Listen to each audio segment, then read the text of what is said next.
The sun was setting over the small town of Stillwater, casting long shadows over cobblestone streets.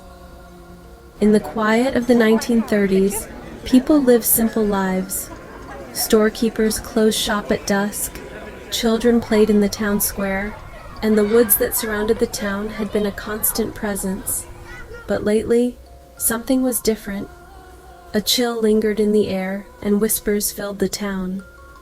3 children had gone missing in the last month, each last seen playing near the edge of the woods. Detective EmilyHarper stood at the border where the town met the forest. She was new to Stillwater, having transferred from the city after a string of successful cases. Tall and sharp-eyed, Emily didn't believe in superstition or old wives' tales. Yet the stories about the woods had spread like wildfire. Parents forbade their children from wandering too far, and no one ventured in after dark. The most recent child, a boy named Tommy Marshall, had disappeared 2 days ago. His mother had come to Emily in tears, clutching Tommy's favorite toy in her hands. Emily had promised to find him, but now, standing at the entrance of the woods, even she felt an unexplainable unease. She stepped into the forest, the ground soft beneath her boots, the towering trees casting a heavy gloom. The deeper she went, the quieter it became, as though the woods were swallowing every sound. Her footsteps slowed. She had interviewed the parents, neighbors, and even the town preacher, but no one had seen anything. The only clue was a set of tiny footprints leading into the woods, the same footprints that abruptly stopped near an ancient oak tree. Reaching the clearing where Tommy had last been seen, Emily knelt beside the tree. Its bark was gnarled, thick with age, and something about it felt wrong. She ran her hand across the surface and noticed carvings etched into the wood. Small, almost unnoticeable symbols, worn away by time. They reminded her of something she'd read in a case file long ago, about forgotten rituals and old legends. She shook off the thought. This was a modern case, not some ghost story. Emily scanned the area again, trying to think like the children. They were curious, easily drawn to adventure. If they had seen something, what would have lured them deeper into the woods? A rustling sound behind her snapped her out of her thoughts. She turned quickly, her hand instinctively moving toward the revolver at her waist. The forest was empty, or so it seemed. "Hello?" she called, her voice steady, though her heart was racing. "Tommy?" Only silence answered. Emily took a step forward, but as her foot touched the ground, she felt it give way beneath her. She stumbled, catching herself on the tree, and looked down to see the earth split open just enough to reveal something beneath. She knelt again, brushing away the leaves and dirt, until she uncovered an old wooden door, half buried and hidden. Emily's pulse quickened. She pried the door open and peered inside, the faint smell of damp earth wafting up. A narrow set of stairs led down into darkness. Every rational part of her mind told her to wait, to go back for reinforcements. But Emily was not one to let fear guide her actions. She took out her flashlight, clicked it on, and descended into the unknown. The underground tunnel was long and cold, the walls lined with thick roots that seemed to pulse with life. Emily kept her hand steady on her flashlight, sweeping it from side to side. After a few moments, she noticed something on the ground, a small, dirty shoe, Tommy's. She quickened her pace, her breath shallow. As she ventured deeper, she began to hear faint sounds, whispers, or maybe the wind, she couldn't be sure. The air grew colder, and then up ahead she saw it, a flicker of light at the end of the tunnel. Emily slowed, moving cautiously toward the light. As she rounded the final corner, her flashlight illuminated a small, hidden chamber. Inside, sitting in a circle, were the 3 missing children, their faces pale but unharmed. Standing behind them, with his back to Emily, was an old man muttering softly, his voice low and rhythmic. Emily raised her gun. "Step away from them," The man didn't respond. His hands moved in strange patterns over the children's heads, as if he were weaving something invisible in the air. The symbols from the tree flashed in Emily's mind. "I said step away!" she shouted, her voice echoing in the chamber. Finally the man turned. His face was lined with age, his eyes clouded, but his expression was calm. "You don't understand," he said softly. "I'm protecting them." "From what?" Emily asked, her gun steady. "The woods," he said simply. "They took the others before. I'm the last one who remembers how to keep them safe."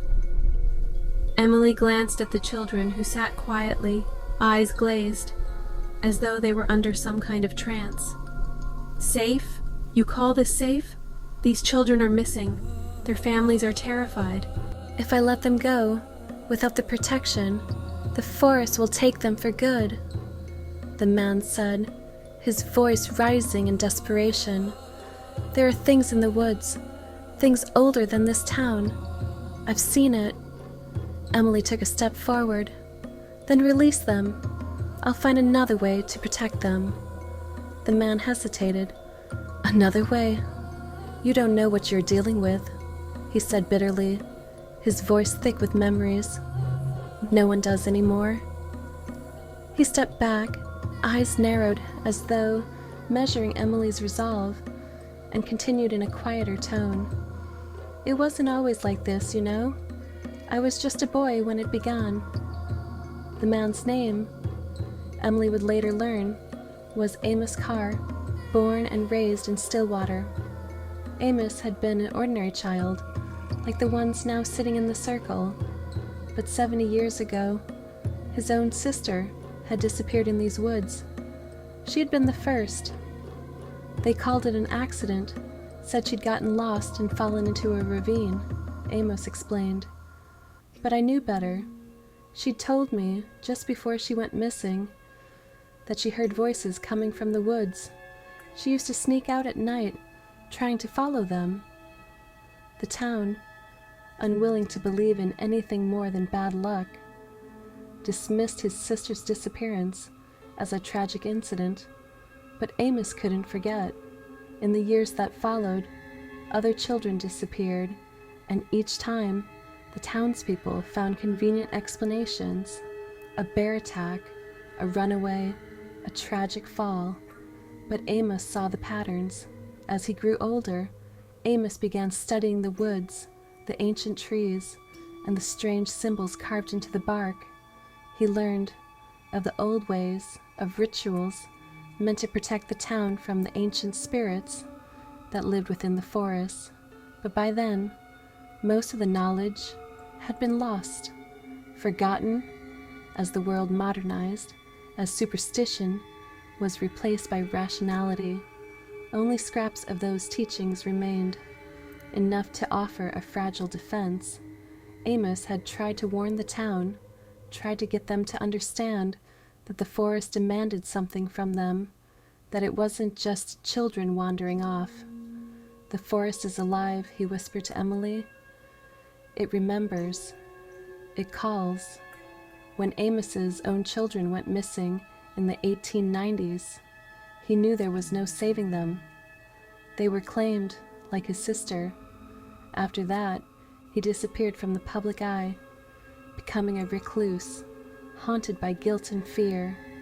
For years, he lived at the edge of the woods, watching, waiting for the next child to go missing, and when it happened, he acted, not to harm them, but to shield them from the same fate as his loved ones. Emily, still holding her gun, felt a strange pang of sympathy. Amos wasn't the monster the town believed him to be. He was a broken man, desperate to save the children from an ancient force that no one understood anymore.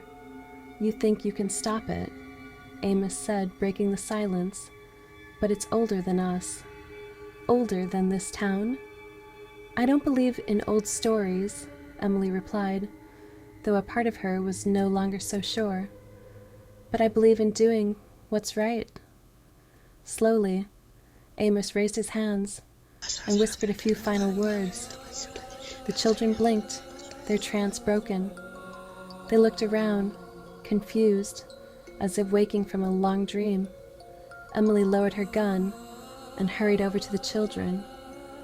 They were frightened but unharmed. She led them back through the tunnel and out into the forest, the old man's words still echoing in her mind. As they emerged into the cool night air, the children clung to her, their small hands trembling. Emily looked back at the woods, the shadows long and dark, and couldn't shake the feeling that something ancient lingered there, watching. Back in Stillwater, the town would be relieved, and the children would return to their families. But Emily knew the case wasn't truly over. Amos's story hinted at something deeper, something that had taken root in the town long before she had arrived. For now, though, the children were safe, and that was enough. But EmilyHarper would be keeping an eye on those woods, and Amos Carr, now freed of his burden, would disappear once more, into the shadows, into the forgotten corners of Stillwater's history, a man whose tragic mission had come to an end.